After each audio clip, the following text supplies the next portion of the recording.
and gentlemen, welcome on in to a fantastic episode of Bar Talk. Good morning, good evening, good afternoon, good night, happy Thursday, happy Friday, happy Saturday, Sunday, Monday, Tuesday, Wednesday. Whenever it is that you are listening to this, I hope you are having the best day ever. And guys, remember, you and only you get to decide if it's going to be a good day or a bad day. Is your glass half empty or half full? You choose that. So tell me, what kind of day are you going to have today? All right, guys, we are at episode 82 and we are talking about imposter syndrome. So I'm not going to lie. I had never heard of this phrase until about a year ago. I heard this from a friend of mine who was struggling with their feelings while running a business with their significant other. And uh, and they said it to me and I kind of was like, I don't really get it, but it was kind of in the back of my brain, and I looked it up and started hearing a little bit more about it. So what is imposter syndrome, okay? And kind of where does the phrase come from? So imposter syndrome, and this is according to an article by apa.org. It says, first described by psychologist Susan Imes, PhD, and Paula Rose Clancy, PhD, in the 1970s, imposter syndrome occurs among high achievers who are unable to internalize and accept their own success. They often attribute their accomplishments to luck rather than their abilities, and fear that others will eventually unmask them as a fraud. So when this first came out in the 1970s, they believed that only women were people who struggled with imposter syndrome. However, now it is anyone can really struggle with imposter syndrome. We tend to find it more in minority groups. However, that doesn't mean it can't happen to you if maybe you aren't a minority. So it can happen to anyone really. And I think what's scary about imposter syndrome is that most people don't realize that they have it, or to be honest, why they feel this way. Um, I, at one point in my life, definitely felt, and I didn't even realize it was imposter syndrome. I didn't feel, how do I phrase it? I say it a little bit in the interview, but I'll give you a preview now. I never felt that I could call myself a sports reporter. Sounds strange. I wouldn't write it like in my bio. I didn't feel right saying it out loud. I didn't even realize that it was something that I was struggling with, to be honest. Now, this could be that maybe what I thought the definition of being a sports reporter was I hadn't accomplished yet. So maybe that's why I felt that way. Truth be told, I don't really know. But I also think that what I've learned is that it has to do with how you view yourself and how you feel about yourself. So I want to read off to you guys. These are the characteristics of imposter syndrome, and this is from the verywellmind.com. Both of these articles, I have a bunch of articles that I'm kind of going to reference throughout the opening in the interview that I will link all in the show notes, that I highly encourage you all to go ahead and check it on out. So it says some of the common signs of imposter syndrome include the following: an inability to realistically assess your competence and skills, attributing your success to external factors, berating your performance, fear that you won't live up to expectations, overachieving, sabotaging your own success, self doubt, setting very challenging goals, and feeling disappointed when you fail. So, this idea, guys, was presented to me by Mr. Danny Ormiston, who you will be hearing from shortly. Danny is not only a friend of mine, but Danny is a digital creator and a videographer. And guys, he's a absolute badass at it. You can go ahead and check him out. He is going to be in the show notes, and I will send you straight to his Instagram page, and you should totally check out some of his videos. Danny presented this idea to me, I think it was probably right before Christmas. And he had said that he was starting to feel this way he had reached out to my sister. Some of you may know Jill was on the podcast not that long ago on what episode number was she? I don't remember, but let's look it up. Hold on, because I just loved that conversation so much. Episode 78, raw conversation inspired by an unfiltered Instagram post. Check that one out when you're done with this guy. But anyways, back to Danny. Danny was saying that he didn't feel that he could post about his videos and that he couldn't share it. And Danny had suggested the idea of like, why don't you get an expert on and we kind of talk about this? So thank you to the power of the interweb. How old did I just sound there? Oh my God, Jenna, you are not that old. Anyways, due to the power of Instagram, my girl, Madison Cuckoo, who was the very first guest of Bar Talk, said, Jenna, you should totally reach out to Miss Megan Reyes. Megan is does freelance work in social media content, athlete, personal branding. She's the creator of More Diverse Voices in Sports. Megan had an article come out in the Washington Post right after Simone Biles had kind of removed herself from the Olympics due to mental health. And the headline was, "The lesson Simone Biles just taught us: mental health is health." So I was really excited to have these two on and to have a kind of like an open dialogue about, the who, what, when, where, why, how of imposter syndrome, basically. And, how to know if you are someone who struggles with this and how you can overcome this. What are some of the things that you can do? I'm really excited for you guys to hear this conversation. And I know you probably don't want to hear me like babbling on and on about it. So I will go ahead and get right into that. However, before we do that, I have two quick things for you. Okay. Number one, guys, if this is your first time to Bar Talk, welcome on in. I love having you here. I love that you are a part of our bar community with us. If this is something that you would like to come back to, know that the door is always welcome and you can always walk on through. We are at Bar Talk with Jenna across the board. You can give us a follow on Instagram, Facebook, YouTube, TikTok. My personal page is at Jenna C. Duddleston. I would love it if you would leave a review. For my Spotify listeners, you can now leave a review on Spotify. Thank God. Leave a review, give me a 5-star rating, like, comment, share, subscribe. It helps. We are growing. I want more people to come to the bar, and I want all of you guys to share a drink with me and have some conversations that I hope will help you in the long run. And number two, stay until the end of the conversation for a segment I like to call, Here's a Tip for Ya, because I think this tip is going to help you throughout life. All right. So, ladies and gentlemen, let's go right ahead and dive on in for my conversation with Megan Reyes and Danny Ormiston on Imposter Syndrome. Enjoy.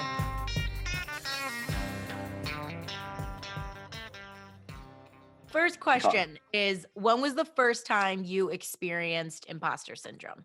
I could take this. I didn't even know that I was like suffering from imposter syndrome until actually Jill, Jenna's sister, pointed out to me one day when I texted her about, like, I was making a video or something, and I was like, Jill, this isn't like, I don't know why I'm struggling to like just post this thing.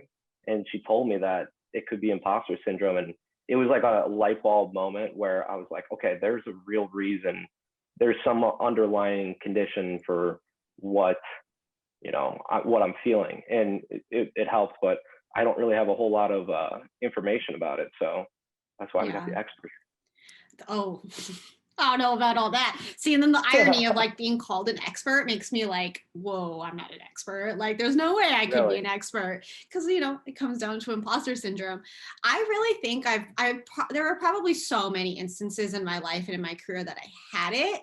I don't think it was ever really pinpointed and acknowledged to the point where I was able to associate it back to imposter syndrome, because also it's a term that's still I don't want to say it's new, but a lot of people still aren't familiar with what it is. Mm-hmm. I think it was first pointed out to me actually this time last year. I was interviewing for a new job, and they had reached out to me. They wanted me. It was like reached out via DM, and they had admitted that they were creating a role for me. And so at this point it was like, wow, this is yours. And it was a director title. And I was on the phone with one of my best friends, and again, like being removed from it and then trying to view it from an outsider, it was probably Megan, this isn't even an interview, like this is a formality and they want you to come join. But I was still viewing it as an interview, and the anxiety of, what if I don't get it? And if I do get it, I'm not a director. I can't be a director. Why would they put me in this role? And that means potentially and eventually building a team under me. I'm not fit to be a leader. And then when she kind of called me out of, why are you discounting yourself? And then I still don't think I was able to put the term imposter syndrome to it until a little bit later. But I think that's when I love it. I think that's when I first had like the realization of, I don't have a lot of confidence in myself. Yeah. Wow. And I think a lot of it from like just like looking up a little bit of it, it comes down to, I feel like it's so many areas. I feel like one, it's a lack of acknowledging and accepting and realizing like your gifts and what you have to offer to the world.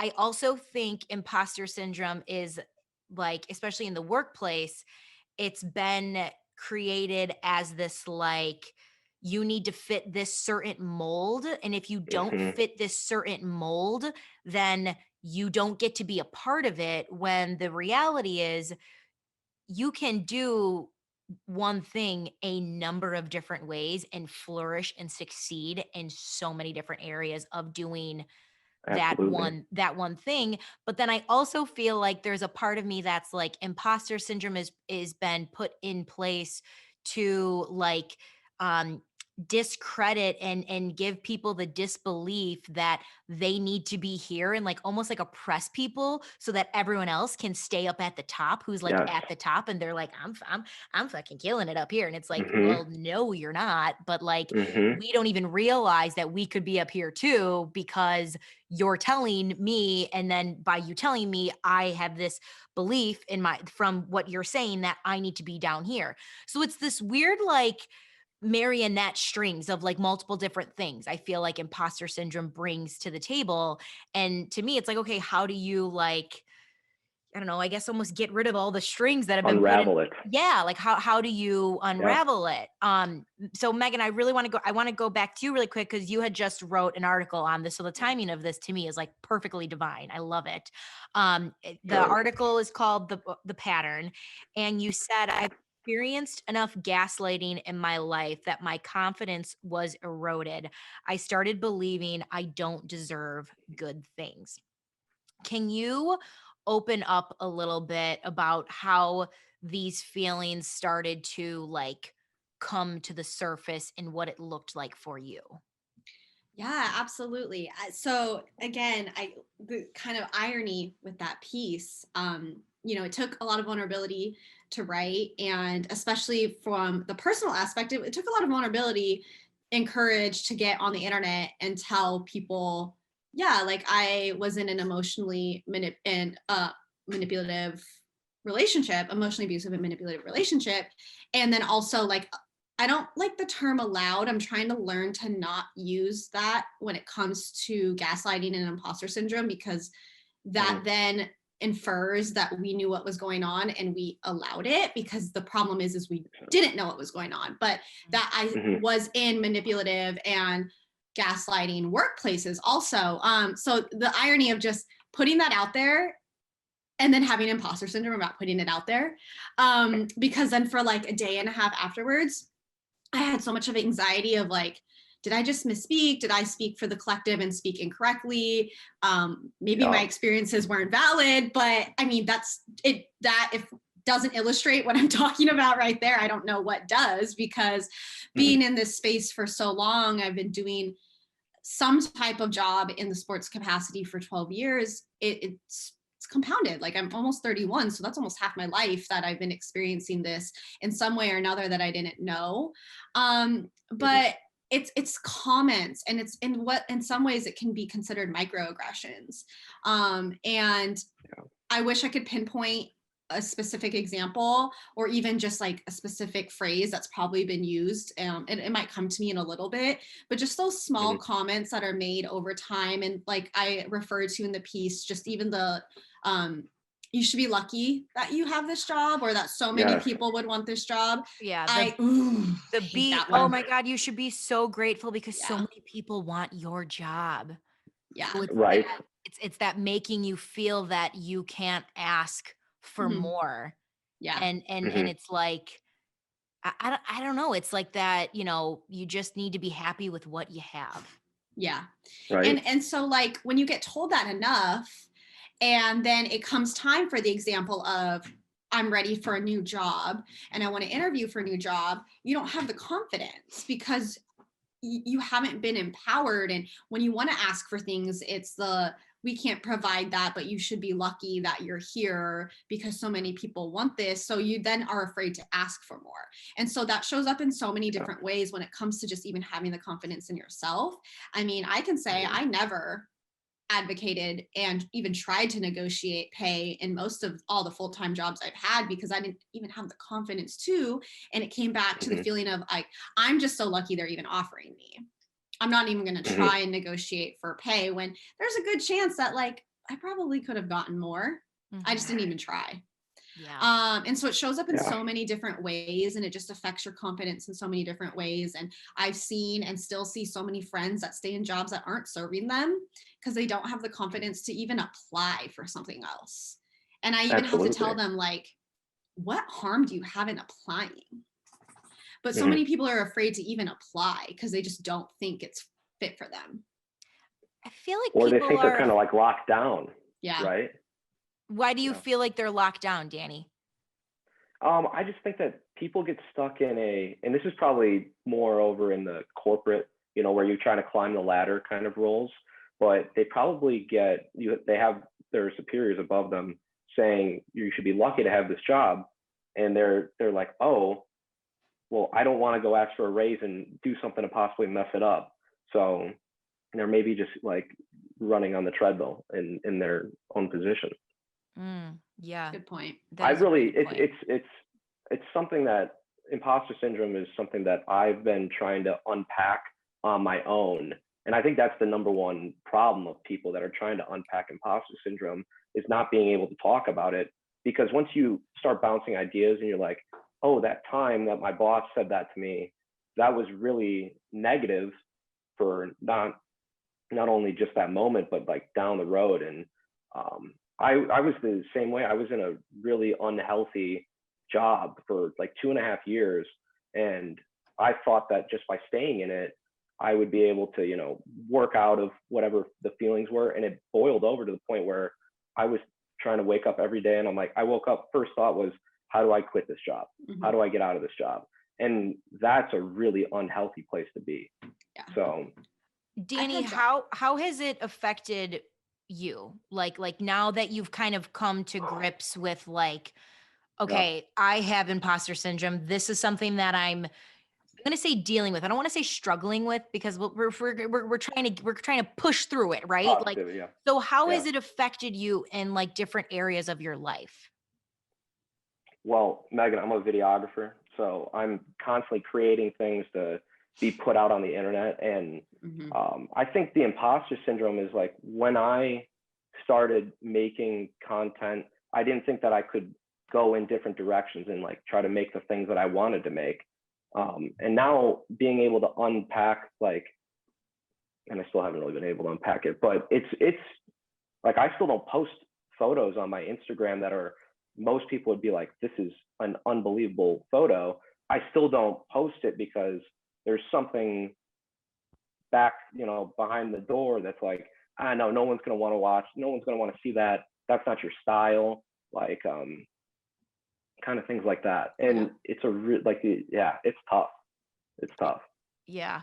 Megan, how has it affected you? So it affected me, both the unhealthy environments, like, sorry, 1 second. I'm recording. what Danny just shared as far as like unhealthy environments affected me, and I just realized this with a girlfriend the other day, that it showed up in my life personally, that I was so unhappy in that job. And similarly, I would wake up every day just dread going to work, and I would just that existential dread, and like I even referred to in the piece, like would go sit in the car and cry just for 20 minutes. And it started to show up in ways where like I was taking it out on my then partner at the time because I was just so unhappy, and I was just, you know, offloading it in other places. As far as the imposter syndrome now, as I'm managing it better. It still shows up every day. Like it just showed up the other day. But it affects me in my work specifically because I'm freelance. And kind of like what you were just sharing, like there are times when I'm really proud of some of the stuff I'm doing, and I want to share it. And I tell people all the time, like, you need to share your work because, and like I would tell you, Danny, like you need to share your work because you don't know who's watching. And I've had so many cool opportunities come my way from social, and all my freelance work right now has come through social. And even then, when it comes to sharing really big wins, it's really scary. And I get nervous because I don't want to appear as bragging, and I posted about this pretty recently too, but I've had to get over that. And then also, like, I just sometimes fear if I'm just coming across as a fraud. But I'm learning to get over it, and it's taken practice, and it's really just taken me time to learn not to care. Like, I just don't care. Has there been like a shift in your mindset of like what you're saying to yourself now compared to what you were saying to yourself then? That's a really good question. Great question. That's a great question. I have to speak positively to myself every day. And I say that a lot, but it's true. Like I write down affirmations, and I have to even just in my head speak very positively to myself. Before I do any sort of like hosting of my own, I get really nervous, and I have to tell myself like, you can do this and you're capable.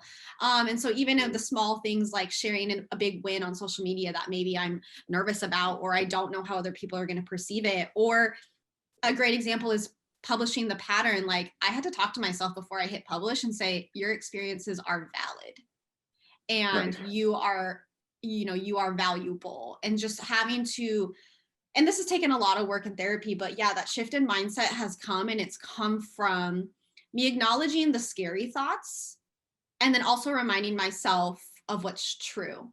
And so an example is like my therapist, when it comes to anxious thoughts, had to teach me like it's all just the process of labeling. So the process of like, I feel like I'm a fraud. I've had to learn to label that of that is valid. That's also irrational. And then I've been able to let it go a little bit better, because in the past it was I'm a fraud, and then me telling myself like, don't have that thought. And the more you try and tell yourself that, the more it starts to compound, and then you get into that spiral. So even just a small shift in acknowledging it and telling myself, yeah, that's a very valid thought, because I'm trying to trick my brain otherwise. And then your brain is a really funny muscle, because it tells you like, oh no, you just wait. So just doing those little things has definitely created that shift for me. Yeah, no, I That's feel great advice. the more you suppress, to me, it's like the inevitable of a champagne bottle. Like the pressure that is going, again, because I'm a bartender, the pressure of that is going to explode. And when it explodes, it's like if okay, truth of a champagne bottle. It's not supposed to pop and explode like crazy. It's become that way because, you know, it looks super cool and everything on TV shows you that. But the truth is, when you actually open a champagne bottle properly, yes, there's pressure in it, but all you should hear is a little hiss, like a that's it. That's all you should hear when you open it up properly. And to me, that's kind of like unpacking your emotions. Yes, it is coming up. Yes, it is coming to the surface. Now, how can you let it out properly? It's by just That's like a great analogy. It's just like it's like properly just opening up the bottle and letting it out. But the more you hold it in, you're just bottlenecking, and eventually you're going to just you're gonna lose it. Like I had someone say to me once, because I didn't even realize I had imposter syndrome when I was talking to you guys. I never felt that I could call myself a sports reporter. Like that sounds so weird to say, But someone had said it to me once. They're like, Jenna, this is like awesome that you're doing this. And I was like, but I'm not. And I know, but I am. So it was like, I had to completely shift my way of viewing it. And I have a really great mentor who said something to me about like, you have gifts. When someone gives you a compliment, say thank you and then shut up. And I laugh because I'm still learning that. Hey, I am learning it. It's so it happened to me like it honestly, I think it was like the universe teaching me, but like it happened to me twice this weekend where I think your normal reaction would to be like, thank you. Oh my God, but it wasn't that serious. But okay, let's talk about you and all the great things you've done, right? Like, so now instead of like feeling the need to just like give someone a compliment right back, I sit there and I'm like, thank you. And I take it in, even though that teeny tiny version in my head is like, like trying to like yell back because it doesn't sound or doesn't even feel normal, you know? Right. Yeah. I'm the same way. I always do the like, oh, it's not a big deal, or like, oh, thank you. It was just something small. And people are like, which I appreciate. Like, and as we have more conversations like this and we talk about it more and we can kind of like check each other a little bit and hold each other accountable, like even people in my really close circle are being like, stop doing that. Like, why are you doing that? And like, I was telling you, Jenna, the other day, like, I still don't like to call myself a host. And people are like, what are you, you literally host shows, but I don't understand why you don't feel qualified enough to call yourself that. And so even just having people like, I'm going to give you your flowers and you're going to take it whether you like it or not is helpful, because otherwise I'll deflect. I'll be like, oh, yeah, like you said, I'll be like, oh, it wasn't a big deal, or thank you. Yeah, I got really lucky. But oh my God, let's talk about you and all the great things you're doing, because it's just so uncomfortable. But I think as we can continue to teach one another how to do this, like that's small steps in mitigating it in first place. Yeah. For sure. Hey, I got one thing. Jenna, you said that you have a mentor, and Megan, you go to therapy. How long have you been in therapy for? I have been in therapy consistently now for almost about a year and a half, 2 years in May. I first started going to therapy in 2013, but I didn't go consistently and I didn't go for the right reasons. So I would say like my true journey with therapy has been for almost 2 years. I would just like to compliment you and take it that you admitted to not going for the right reasons. I didn't go for the right reasons. Because I feel like we're in I've gone to therapy. I went in 2015 all the way till like 2019. Like I went and it was I went in and said to my therapist, I was like, so we need to get this done in like 3 months, right? And she was like, and they're always like, that's so cute. Like you're adorable that you think that's gonna happen. No, but I seriously, like, I commend you for admitting that. Like, some people go because they feel like they have to go, but it's when you go and you actually do the work that like that's when you're gonna see like that you're watering the grass. But sorry, Danny, anyways, back to what you were saying. Go ahead. Well, yeah, so no, that was great. I was gonna say, how good is it to have a support system or a structure that you go to on a daily basis, or not on a daily basis, but on a regular basis, I should say. Like having a mentor, I almost got one for my video career, and I know that would have helped, but I never did it. And I'm looking back on that like, ooh, that really, I maybe missed an opportunity there. But for those people that don't have the, or they're not going to therapy, or they don't have a mentor, like how critical is that for both of you guys to, help in work and life? I'll let you go first. I think it's really important because like I consider mentors, I kind of define it very generally because I like my support system includes my therapist, and then it includes like my closest friends. And then at the same time, my closest friends have bias towards me. So to have, in my case, my mentor would really be my therapist. I could probably consider others, but considering her and I talk, every other week, having someone that has my best interest in mind, but like has no emotional involvement. She does not care what decisions I make. Like she cares, but if I could make like what would be like a wrong decision or a decision that I know probably doesn't serve me best, but I do it anyway, she's like, okay, cool. Like you made that choice. I don't really care. Let's talk about why you made that choice. Versus friends would be a little bit more like, why did you do that? You like, we told you not to. So to have someone that's pretty third party and pretty removed from it, and that can help guide you with just like really no emotional attachment is really, really helpful, because that means in my case, she's going to tell me things that I sometimes don't want to hear, but I need to hear. For sure. And friends are starting to do that. But again, when there's a little bit more of an emotional involvement, it's not always the case. Like it kind of just depends, or I don't know, like they'll just tell me what I want to hear because they're my friend. Where my therapist, like, she does not care. She will tell me sometimes like, that's an interesting choice. Like, okay, you know, we've been seeing each other now for almost 2 years. So we've built a rapport where she can be a little bit like,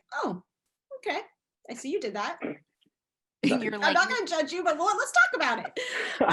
But yeah, she's going to tell me what, it's black and white. There's no gray area, because that's the point of the therapist, right? Like you create that relational third person, but there's nothing beyond like the 50 minutes we spend together. So I think it's very important because you get perspective that you may not want to hear, but that's what is needed for continued growth. That's what helps you grow. Yeah, exactly. I have, my mom had this saying growing up where she would say to me, do you want to have 100 pennies or 4 quarters? Meaning, do you want the quality over the quantity? And so I'm a big quality person. And as I've gotten older, my circle has gotten smaller. And with my circle getting smaller, it means that the people who get the right to know the like secret parts of me are going to be there when I need to be lifted up. So I think having, whether it's knowing who your friends are, like fuck, no one tells you how hard it is to figure out who your friends are as you get older, but like seriously. And I think as I have grown into myself and I figured out who I am, I know the people in my life that like they know what I want to do and they're behind me. So the days that I need them to be like, Jenna, if you need to lean on me, but like, I'm here and I got you. And also like mentorships are a weird phrase because I think sometimes we put them on a pedestal, and I think you can't, because I think if you put people on pedestals, they inevitably fall. So you need to look them eye to eye, not up. You need to look eye to eye. And, you know, I have like mentors in different areas of life. Like I have mentors in the podcasting field, mentors in the sports field, mentors in like my growth with my spirituality. And I think it's just going to them and them being honest with me, like my buddy who said it to me is more of my like spiritual teacher. And he was like, accept your gifts. You have gifts, accept them.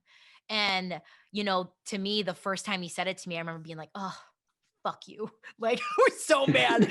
But again, I think it's one of those things that you're like, it's not what I wanted to hear, but it's what I needed to hear. So, you have to figure out who your like montage of people are in your circle.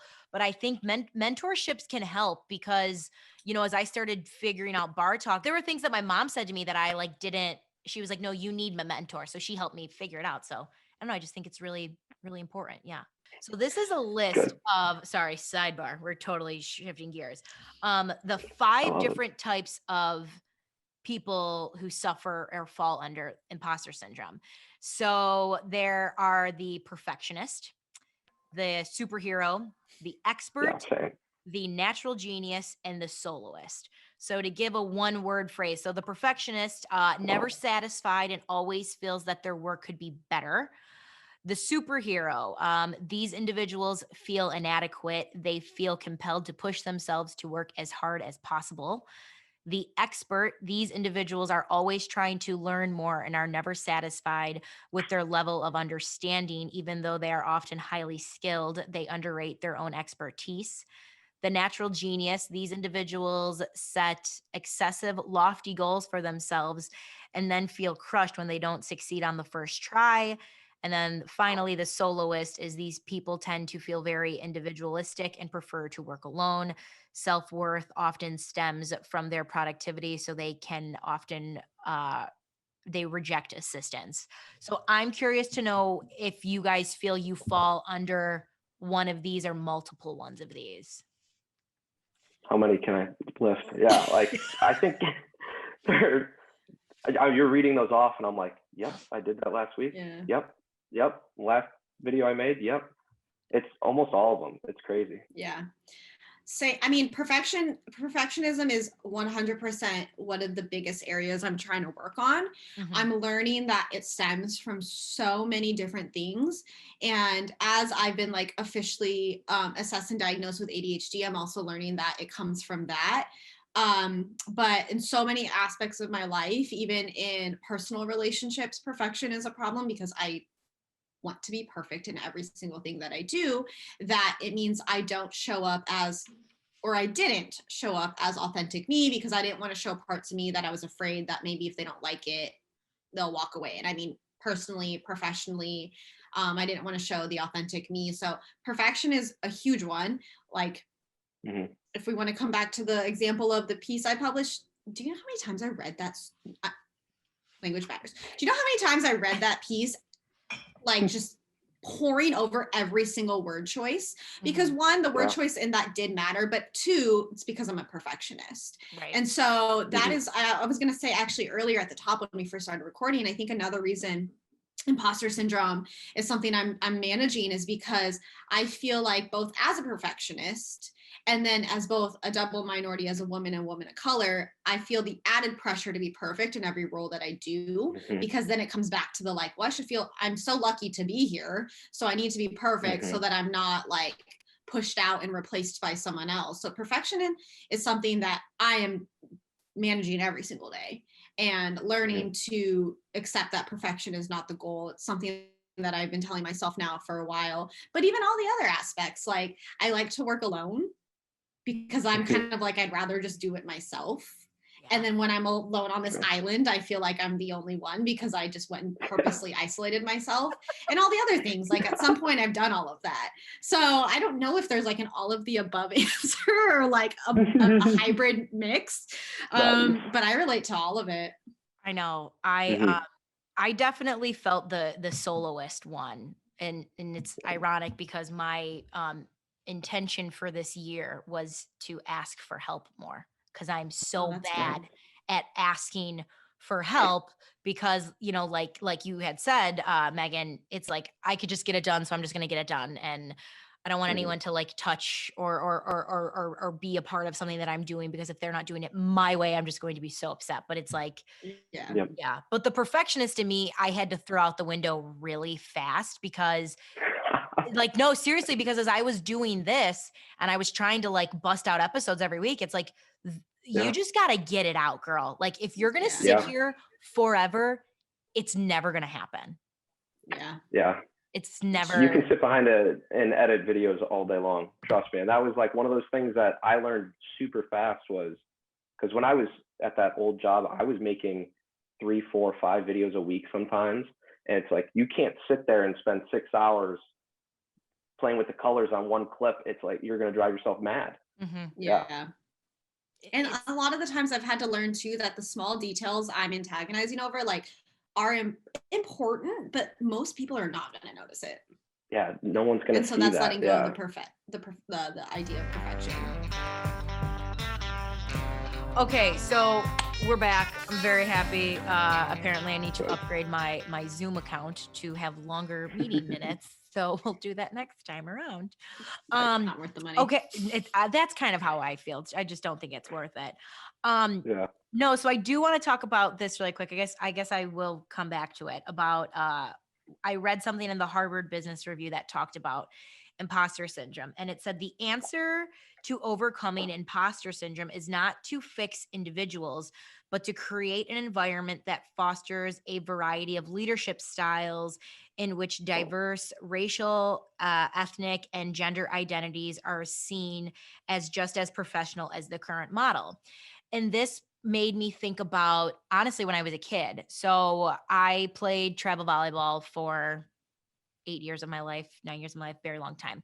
And we had this thing called the setters program. So I was the setter. Setter is like the QB on the floor. So you're the leader. And it's weird when you're the leader of your team, but this was a program that had multiple teams. So you're in a room now with every person who is a leader of their team, right? And I think what was really unique and interesting about that was the setter coaches, because we had multiple coaches, never wanted you to conform to their way of doing it.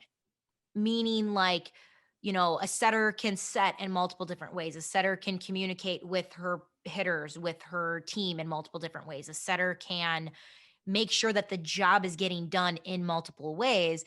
And at the time, I never realized it, but like everyone had their own sort of like flair and style, but everyone like individually was like a fucking badass and was like, ooh, girl, go do your thing. So it was cool to see everyone succeed and do their thing. And so when I read that, I was like, oh, that's what needs to be implemented, not this like everyone needs to fit into this mold and you have to do things this way. But I go back to like my setters program that's like, put them in because they're all people who have these gifts, that have these abilities to do wonderful things, and let them, I don't know, kind of like flourish how they can flourish. Yeah. Crazy. I agree with that a lot. And I think that comes to a lot of like, there's so much nuance in imposter syndrome and in imposter syndrome in sports. And from the lens that I bring and from the lens I wrote the pattern about, a lot of that is because of the lack of diversity and intersectionality in the industry, because a lot of the people that have spoken to me privately or even publicly and have shared like really horrible experiences and have shared really horrible examples of gaslighting are of some marginalized community, because they don't see people that look like them in the space. And so they're either told or are just like non-verbally expected to conform to, like what you said, Jenna, to this box. So then it makes them question their abilities, and it makes them question like if what they were confident in their talents like aren't confident, because when they speak up on those ideas, they're shut down because it doesn't fit the box that was created for them. And then that's when just the cycle starts. And so the intersectionality and intersectionality is there because imposter syndrome can be solved in so many, actually it can be solved in so many different ways, not just with empowerment and not just with kindness and empathy, but also with more diversity in so many walks of life. Because I would like to think that the places where this probably is mitigated the most are probably places where there's a very diverse set of human resources and of talent, because you then bring different perspectives and you're more likely to share different ideas and have them accepted because you're not expected to fit in a box.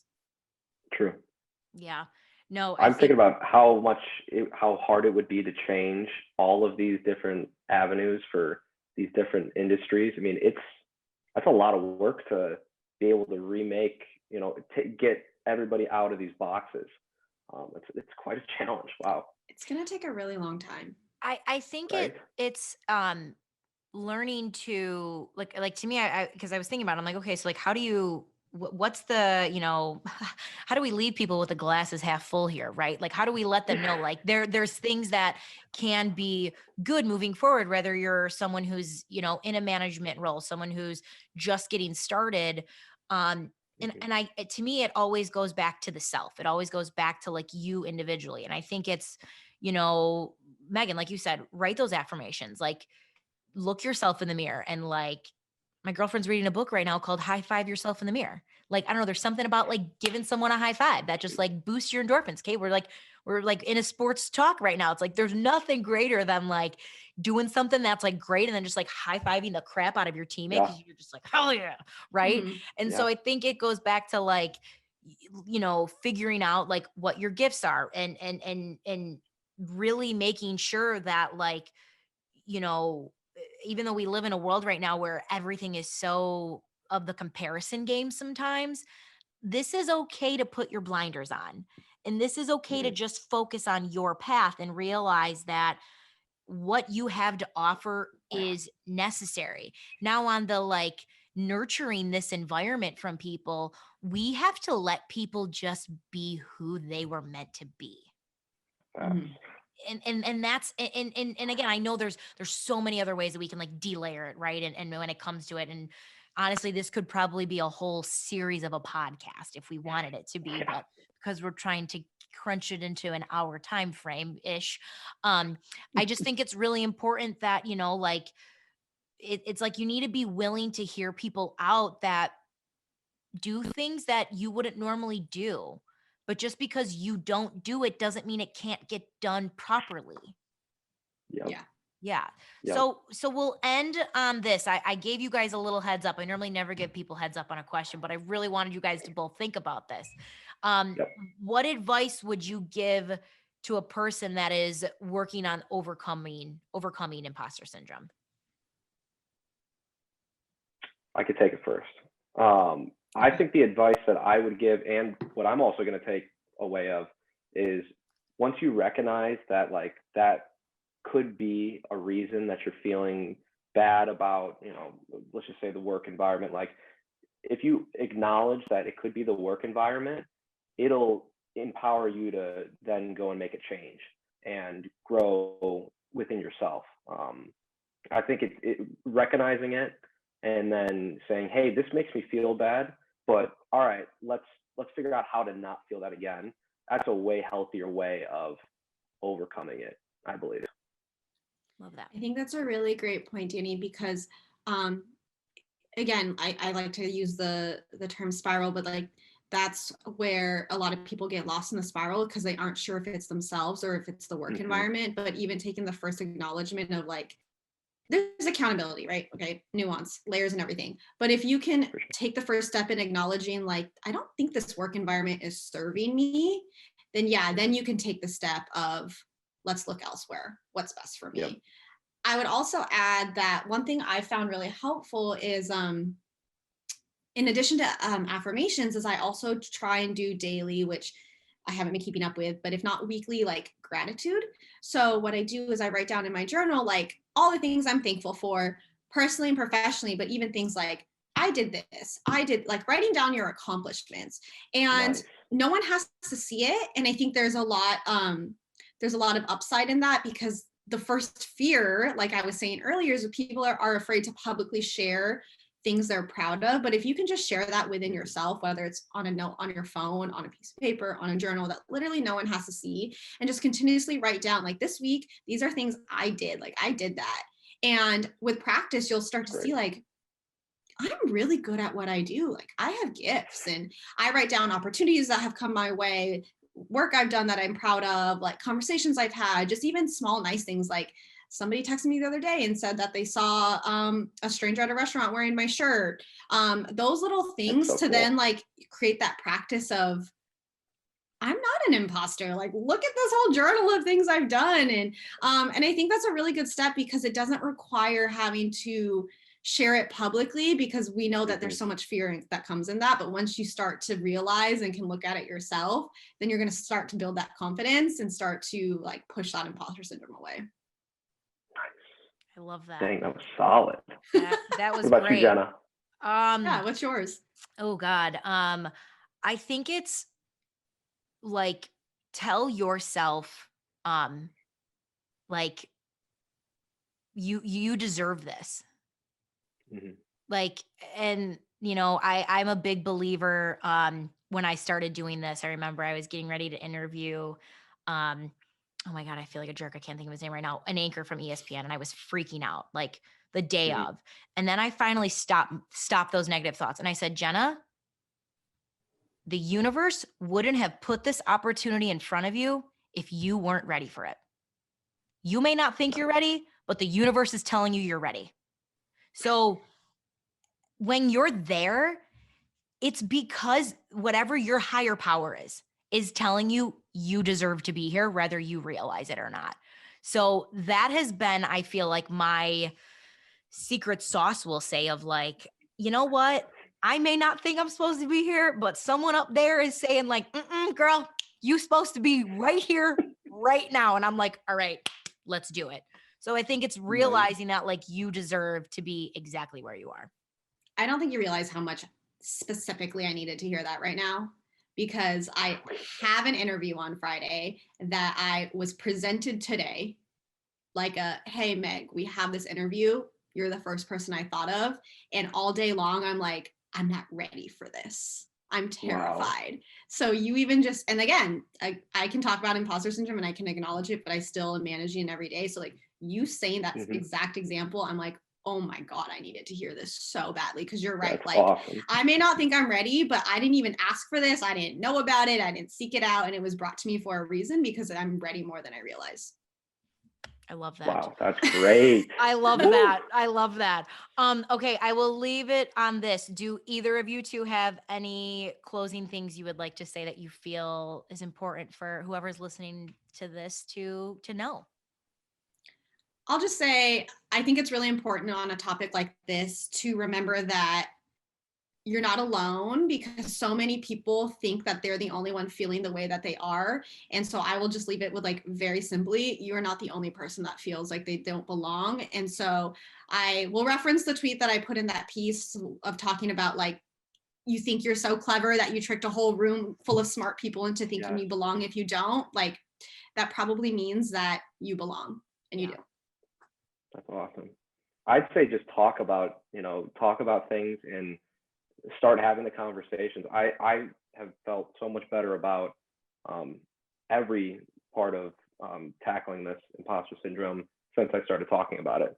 So that's the really healthy part. Yeah, don't be afraid to talk about it, because like I said, you never know. Like the group chats, you send it to your friends and people are like, me too, you're not the only one. And then you realize like, oh, okay, we should talk about this. I'm not the only one in this boat. Yeah. There's a lot of cruise ship. There's a lot more. There's a lot of us on this boat.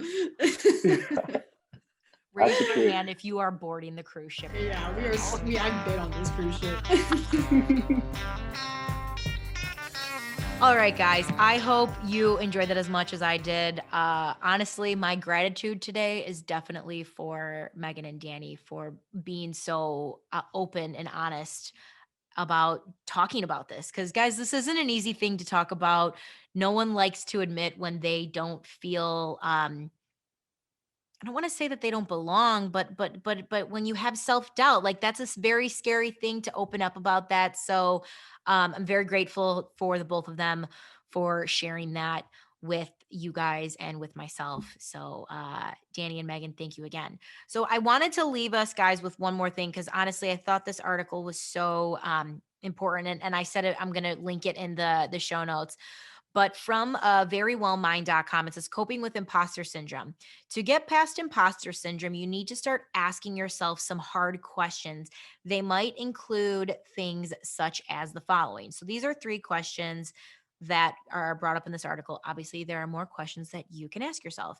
But the first question stated is, what core beliefs do I hold about myself?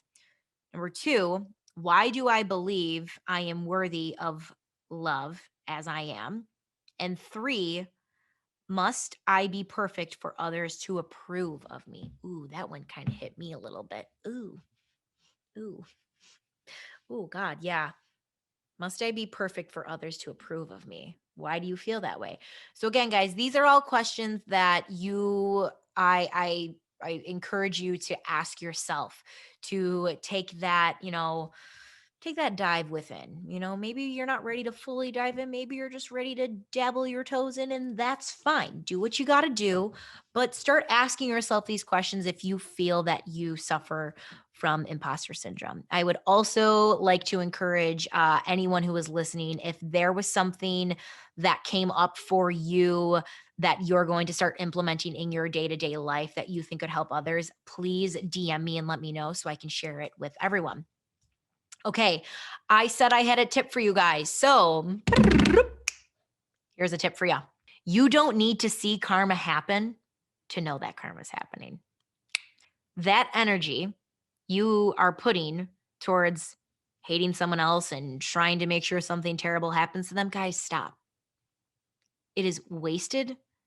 And all of that anger and hate you have towards another person, you could put back towards yourself.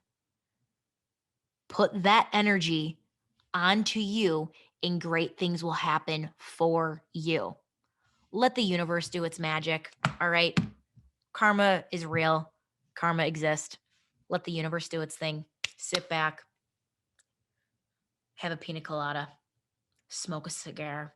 Do whatever you got to do. Just let the universe do its thing. Guys, thank you so much. And take the time today to realize that we have way more in common with each other than we have different. I'll see you guys next week. Take care.